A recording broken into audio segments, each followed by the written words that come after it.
I think I eventually learnt that in horse trials and event riding, you should be sort of 85 to 90% in control of what goes on in order to be competitive. But racing, I reckoned you had to be nearly 99% out of control to be truly competitive. Princess Anne just dropped a bombshell that's shaking the palace to its core. King Charles's final command has been exposed, and what he's asking for is absolutely unthinkable. William and Harry are completely blindsided, frozen in shock as they realize what their father truly wants. Just earlier this week, the vibrant city of Rio de Janeiro hosted the Earthshot Prize, a global initiative I founded to accelerate and spotlight the most innovative solutions to our planet's greatest environmental challenges. This isn't just another royal drama. This is a dying king's desperate last wish that could either heal the family forever or tear it apart for good. When Prince Harry arrived at Windsor Castle, he came alone. Meghan was notably absent, and her absence spoke volumes to those paying attention. Even members of the royal household staff could sense the tension in the air. This wasn't going to be just another routine family gathering. The hushed conversations and careful movements of everyone present made it clear that something important was unfolding. Harry walking in without Meghan by his side only emphasized how strained relationships had become between him, his wife, and the rest of the royal family. Inside the historic walls of the palace, an uncomfortable silence hung over everything. It felt as though everyone had thoughts they wanted to express, but were holding back, unsure of how to proceed. The heightened security measures around the meeting made it obvious that this gathering wasn't about casual family matters or simply catching up with one another. This was about the future direction of the monarchy itself, and the uncertainty of that future was palpable. Even Prince William, who is next in line to the throne, seemed unclear about where things were heading. What made this meeting even more unusual was King Charles's decision to remain silent. In any normal circumstance, a gathering of this importance would be led by the monarch himself. Instead, Charles asked his sister, Princess Anne, to speak on his behalf.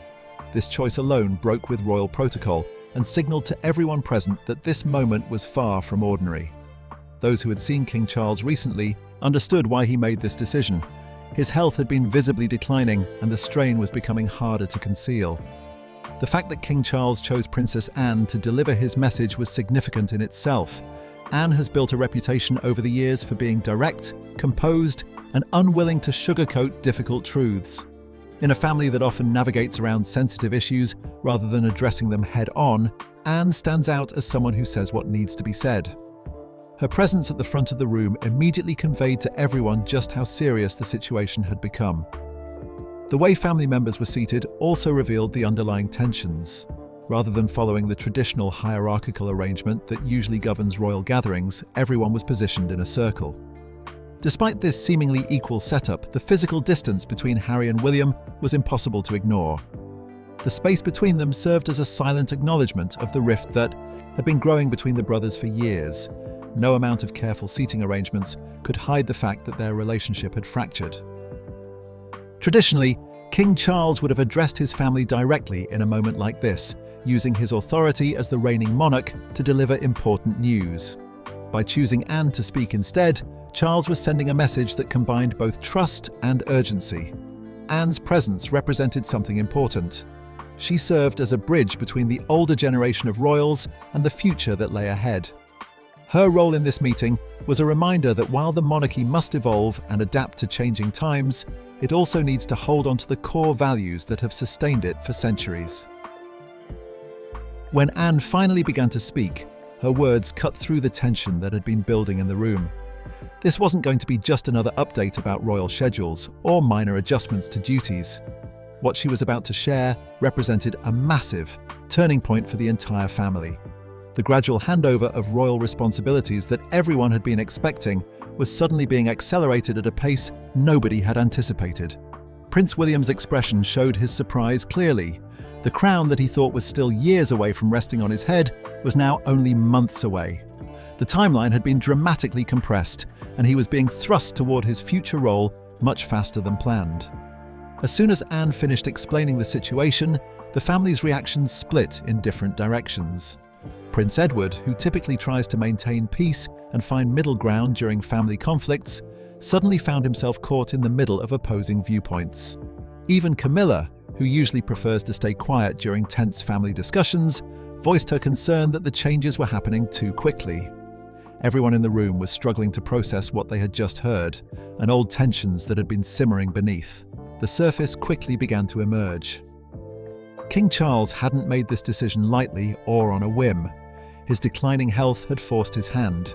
With the monarchy already weakened by various scandals over recent years, along with growing public skepticism and ongoing family drama, something needed to change urgently. Charles had spent countless sleepless nights working through different scenarios and planning the best path forward. He had consulted only with the handful of people he trusted most.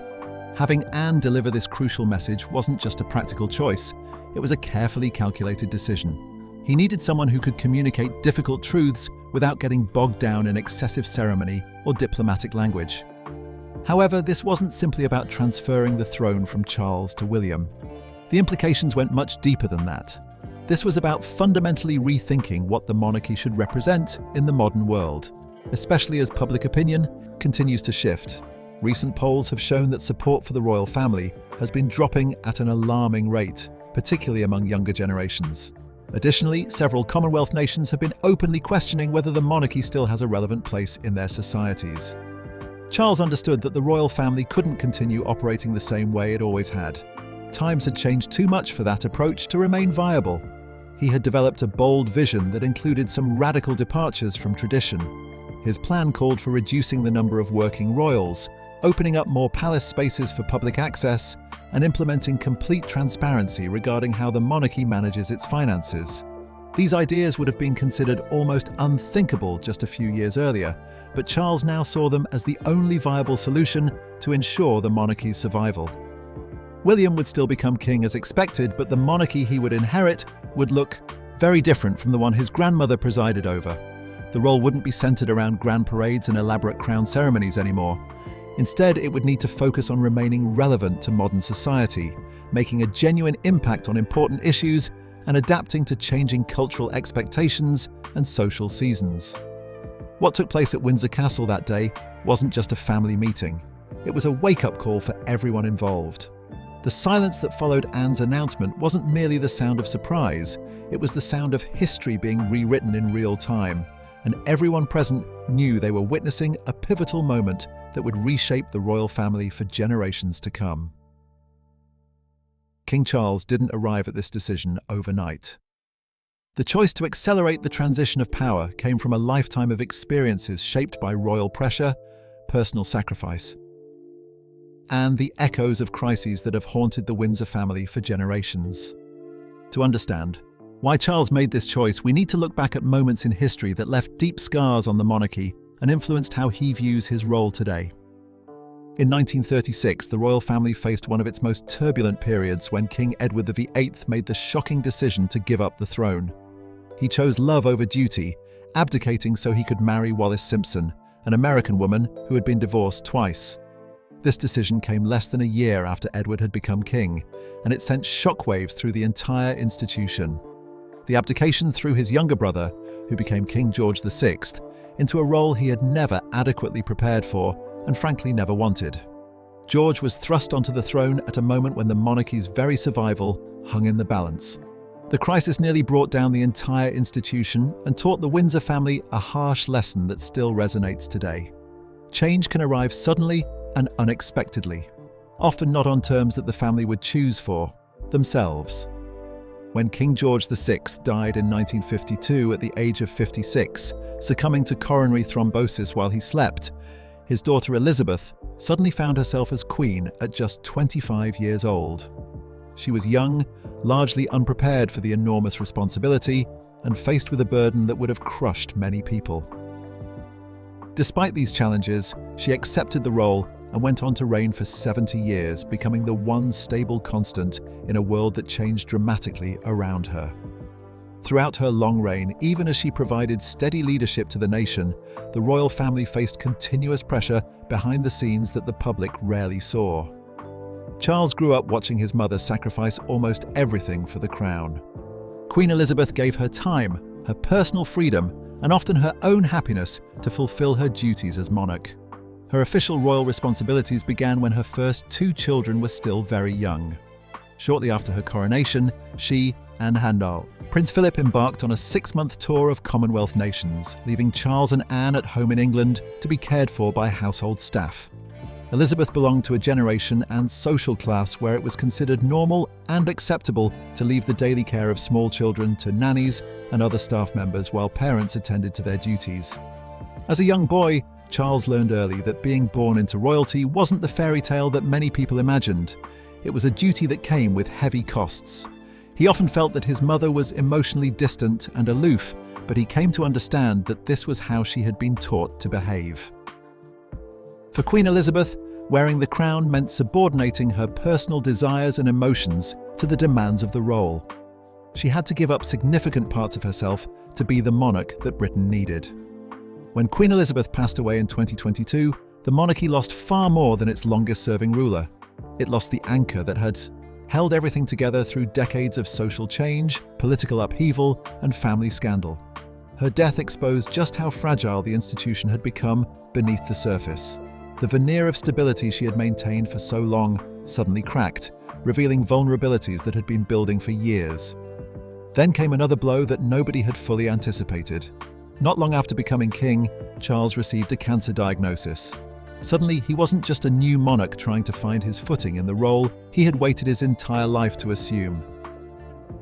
He was a man racing against time, acutely aware that his reign might be measured in years rather than decades.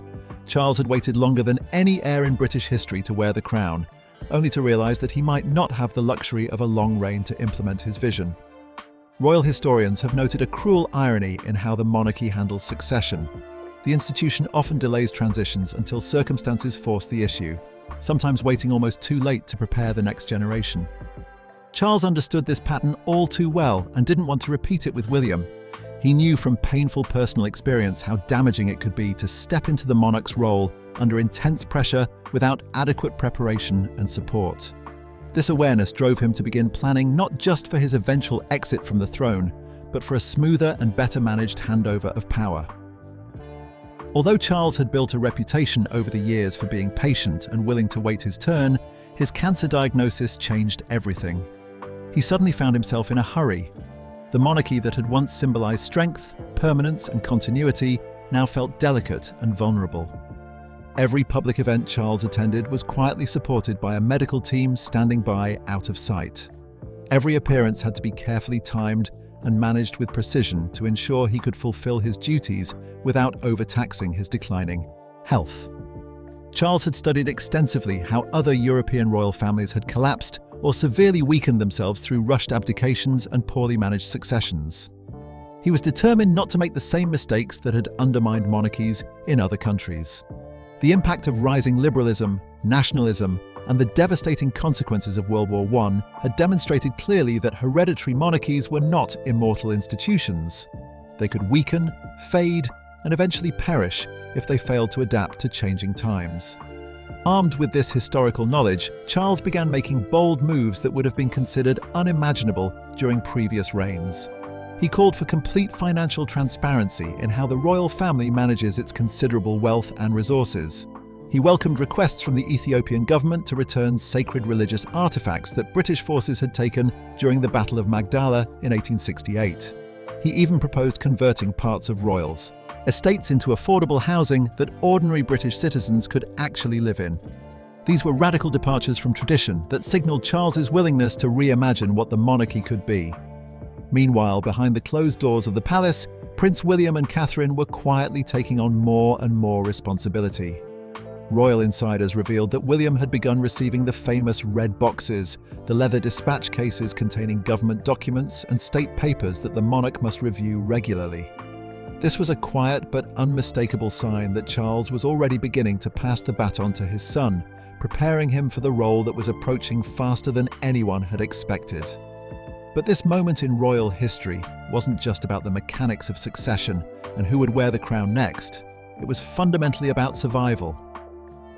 Charles wasn't focused on legacy in the traditional royal sense of being remembered for grand achievements or long years of service. Instead, he wanted to leave behind a monarchy that could actually survive in a rapidly changing world. He envisioned an institution that wasn't frozen in the past or clinging desperately to outdated traditions, but one that could evolve and adapt while still maintaining its essential character and purpose. He wanted to ensure that when William's time came to rule, he would inherit a monarchy that was ready to meet the challenges of the 21st century. In taking these steps to reshape the future of the monarchy, Charles was doing something more significant than simply preparing to step aside when his health no longer permitted him to continue. He was proving that even an institution as ancient and tradition-bound as the British Crown could bend and flex with the times while still maintaining its place in national life. His reforms and accelerated transition plans represented a recognition that survival sometimes requires uncomfortable change. The question that remained was whether these changes would come in time and whether they would be enough to secure the monarchy's relevance for future generations who view the world very differently from those who came before them. No royal family exists without internal conflict, but the rift that has developed between Prince William and Prince Harry stands out as one of the most public and painful divisions in recent royal history. These two brothers, who were once practically inseparable, have seen their relationship fracture under the enormous weight of personal grievances, relentless media scrutiny, and fundamentally different visions for what their futures should look like. Understanding this divide is essential to grasping the current crisis facing the monarchy. The origins of their rift are far from simple. The breakdown didn't happen overnight, but rather accumulated over years of intense media attention that followed both brothers from childhood. Disagreements over how to fulfill royal duties, what the role should entail, and how much personal freedom should be sacrificed all played their part. Then came Harry's decision to step back from royal life alongside his wife, Meghan Markle. This move shocked people around the world and sent ripples of concern throughout the entire monarchy. The departure wasn't just a personal choice. It represented a rejection of the system itself, at least in the eyes of many observers. Interviews given by Harry and Meghan, along with Harry's memoir and various public statements, have only served to deepen the divide between the brothers. These public revelations exposed raw emotions and unresolved tensions that most families would prefer to keep private. But the royal family doesn't have that luxury. Every word spoken in public becomes headline news, analysed and debated by millions of people. Each new statement seems to add another layer of hurt and misunderstanding to an already complicated situation. For William, who will one day be king, Harry's departure felt like abandonment at a critical time. As the future monarch, William has taken on increasing responsibility and shows every sign of being determined to uphold the monarchy's traditions and maintain its stability. He sees himself as a guardian of an institution that has endured for centuries, and he takes that responsibility seriously. Harry's choice to walk away and then speak publicly about his grievances with the family struck William as a betrayal of the duty they were both born into. Harry, on the other hand, has sought to forge a new identity outside the confines of palace walls. He has prioritised personal freedom and mental health over royal obligations, arguing that the system was damaging to him and his family. For Harry, stepping back wasn't a betrayal, but an act of self-preservation. He has spoken openly about the psychological toll that royal life took on him, drawing comparisons to what his mother, Princess Diana, endured. These different paths have created a gulf between the brothers that neither side has managed to bridge, despite what may be genuine wishes on both sides for some kind of reconciliation. This rift doesn't just affect William and Harry personally. It has shaken the entire royal family and captured the imagination of the public in Britain and around the world. The divide raises fundamental questions about loyalty, duty, and what it actually means to be royal in the 21st century. Can a family this fractured find a way to heal these deep wounds? Or is the monarchy entering a new era that will be defined by division rather than unity? Catherine, Princess of Wales, may have more sympathy for her brother-in-law than many people realise. After Harry lost his legal appeal regarding security protection, which was a significant blow to him personally, reports suggested that Catherine has been quietly urging her husband to find a way to settle things with his estranged brother. There have been suggestions and speculation that the situation could deteriorate even further if not addressed.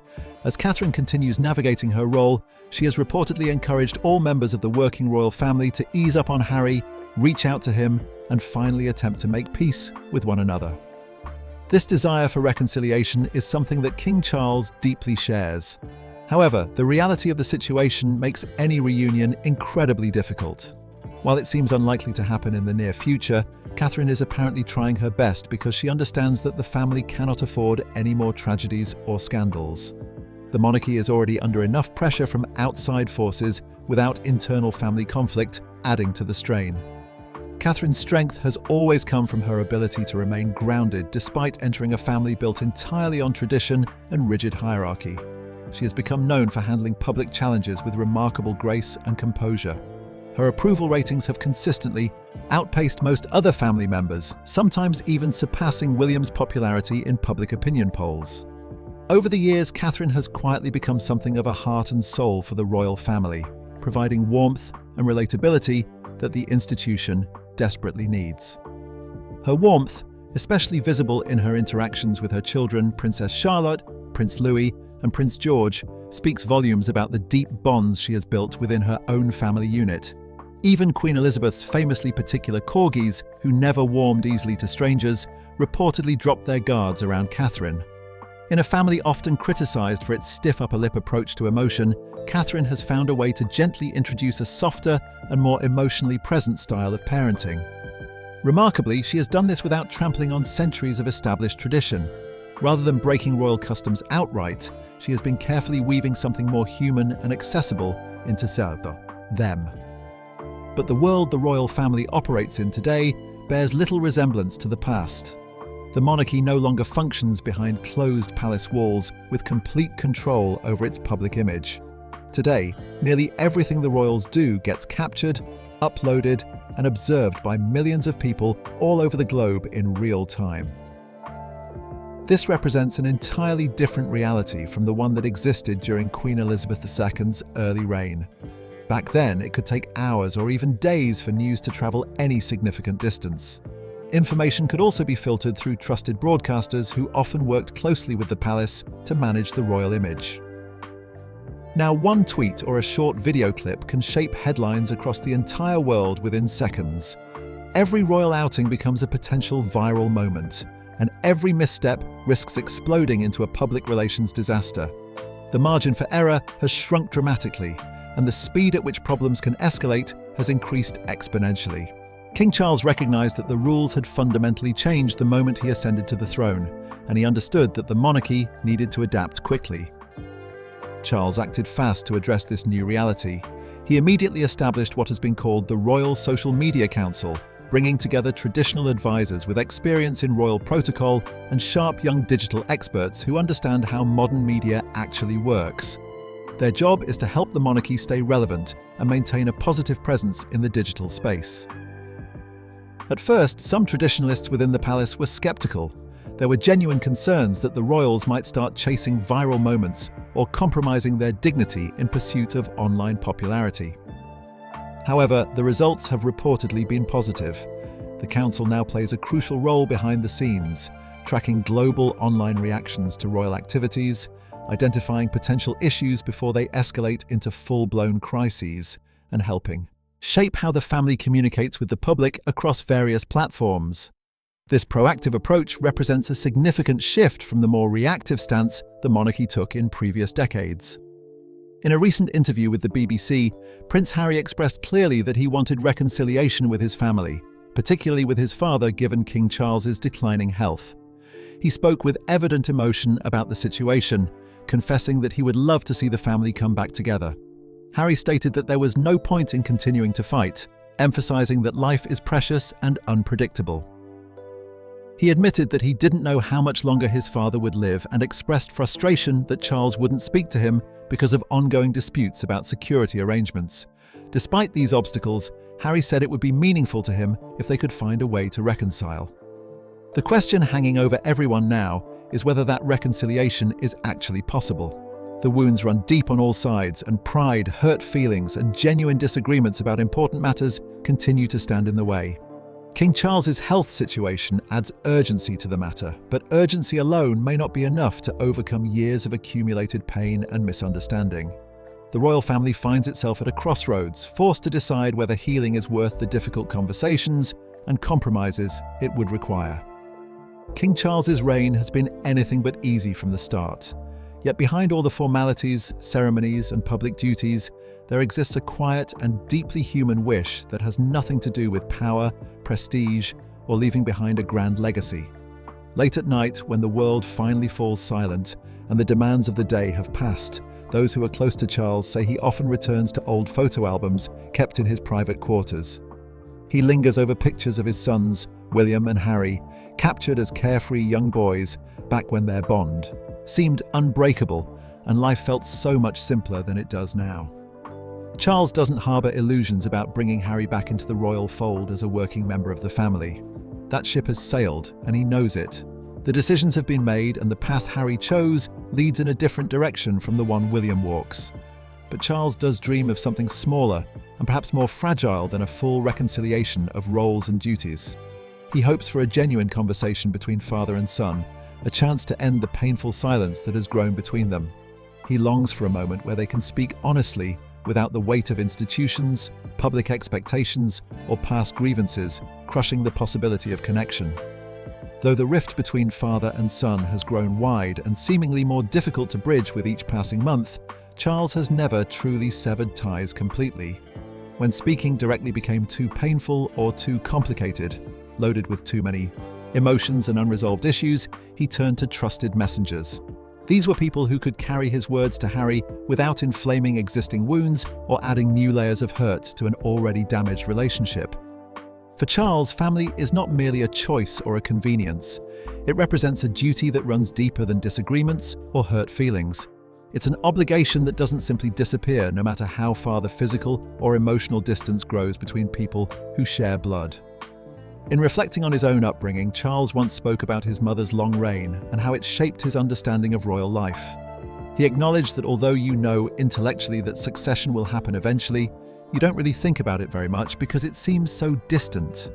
For him, that was simply his life, the only reality he knew growing up. He observed that there was no way of telling that his childhood wasn't ordinary because, as far as he understood at the time, there were lots of other people who grew up in similar circumstances. He particularly noted his mother's straightforward approach to helping children and her simple yet effective methods when it came to health and well-being matters. Charles knows perfectly well that the monarchy must stand strong as an institution. The crown cannot appear weak or divided, especially in times when public support wavers and questions about relevance grow louder. But he also knows that this institution, for all its ceremony and tradition, ultimately rests on human bonds. Those bonds, especially the ones between father and sons, are worth fighting for, even when they become frayed and damaged. Perhaps they are especially worth fighting for precisely because they have become so fragile. As Charles's health has continued to decline, the weight of this hope for family unity has become heavier with each passing day. Time, which once seemed abundant when he was a younger man, waiting for his turn to reign, now feels dangerously short. Every week that passes without progress feels like an opportunity lost forever. That sense of urgency is what prompted the quiet family gathering at Windsor Castle, where Princess Anne stepped forward to speak on her brother's behalf. Anne, known throughout her life for being direct and composed, wasn't chosen simply for practical reasons. Her selection meant something deeper.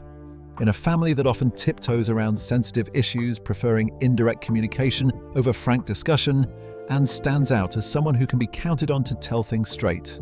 Just seeing her standing at the front of that gathering told everyone present how serious the situation had truly become. She voiced her brother's wish without sugarcoating the reality or softening the edges. Reconciliation, she made clear, wasn't just a kind idea or a pleasant notion. It was a responsibility that the family needed to take seriously. Still, even Anne wasn't entirely sure whether reconciliation could actually happen. She has watched both sides dig in over the years, with pride and accumulated pain hardening the distance between them. While she carried Charles's message faithfully and with complete sincerity, she understood that delivering the message was only half the battle.